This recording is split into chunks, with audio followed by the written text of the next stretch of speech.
Some years ago, a company had a first-line supervisor's course evaluated. This was an 18-week-long course, bored students to tears. And so the company commissioned an evaluation. And when it was done, it was found that there wasn't anything in this 18-week course that could not be easily replaced by a well-tabbed 3-ring binder filled with checklists. Now, if the company had taken those evaluation results to heart and put them into practice, they could have wiped out this entire course, they could have saved bundles of money, and at the same time improved the performance of the supervisors on the job. But the client said, look, this course was built by a vice president and there is nothing in it that we are going to touch. We are not going to change a thing. Well, if that's the case, why bother to evaluate? If you knew that beforehand, why go to all the trouble to collect information and make judgments when you know you're not going to do anything about it? Now, that's the attitude you should take about evaluation, training evaluation. Don't evaluate unless there's something you want to know, unless there's something you want to do as a result of the information you collect. Just don't waste your time doing that. Don't do it just because you own a computer that can collect a lot of statistical data. Don't own it because you like to write questions. Don't do it because you like to write questionnaires. Do it only because there's something you want to do differently. Now let's review for a moment just what an evaluation is before we talk about an evaluation plan. As you know, an evaluation is a judgment. Judgment based on a comparison of information or measurements with a standard, with a desired outcome. For example, if I say, this board is 10 inches long, that's the result of a measurement. That is not an evaluation. Then, if I compare that measurement to the blueprint, and the blueprint says it really ought to want to be 12 inches long, I can now compare the measurement, the 10 inches, with the blueprint, the standard, the 12 inches, and make a judgment. I can say, oops, too short. But the judgment is the evaluation. It's a comparison of a standard with a measurement.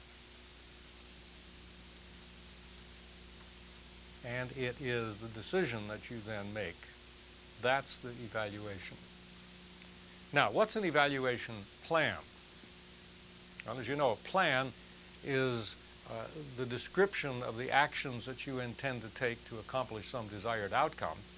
And a training evaluation plan is a description of the actions you intend to take in order to answer the questions you have decided you want to answer. Once you've answered the questions, then you're in a position to decide what you're going to do about those answers. So the first step, absolutely the first step in drafting an evaluation plan is to answer the question, why am I doing this? What do I want to know? For example, do you want to know how to improve a course? Do you want to know how well it's working? Do you want to know how to locate irrelevant content? Do you want to know whether students are qualified to enter your course in the first place? Do you want to know how to improve the learning environment? Do you want to know which students accomplish the objectives or whether a course is costing more than it should? Until you know why you're evaluating, you can't decide how to evaluate. You can't decide what to do next. So the first step is always to say why you want to evaluate, what kinds of questions you want to answer. Now let's take a quick look at the training model as a basis. Look, we start with the job, and through analysis, we derive the objectives of instruction. Then, we draft instruction intended to accomplish those objectives, and through the instruction, we generate competent people who are then sent back to the job. Now, suppose you want to find out if the instruction works, if it does what it's supposed to do. What would you do? Well, you would compare the objectives with the competence. In other words, you basically want to count the number of people who can perform as the objectives require them to perform. You would not watch people working on the job. You would not look at the analysis. You would not look at the instruction. You would just look to see whether people can in fact do what the objectives require them to do.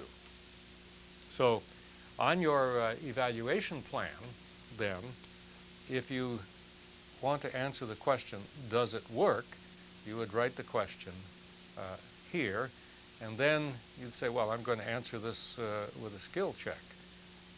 So I need to make sure that I've got good skill checks with which to do this. Suppose you want to know whether people are qualified to attend your course.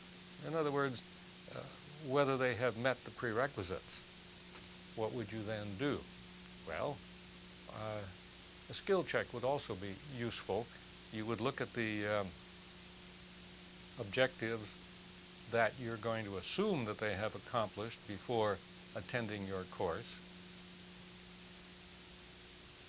and assess the performance of students before the course begins to find out whether or not they qualify. If, for example, you want to find out whether there are obstacles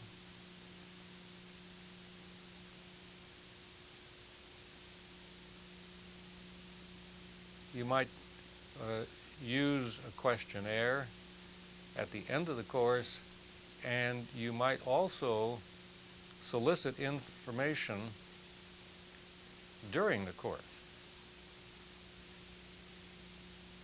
You notice that we have a little book on the course manager table asking for comments and suggestions.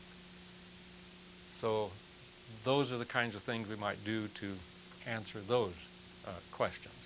Now finally, after you've decided which questions you want answered and thought about what kinds of instruments or activities you're going to use to get the answers, finally you want to find out or say when you're going to collect this information.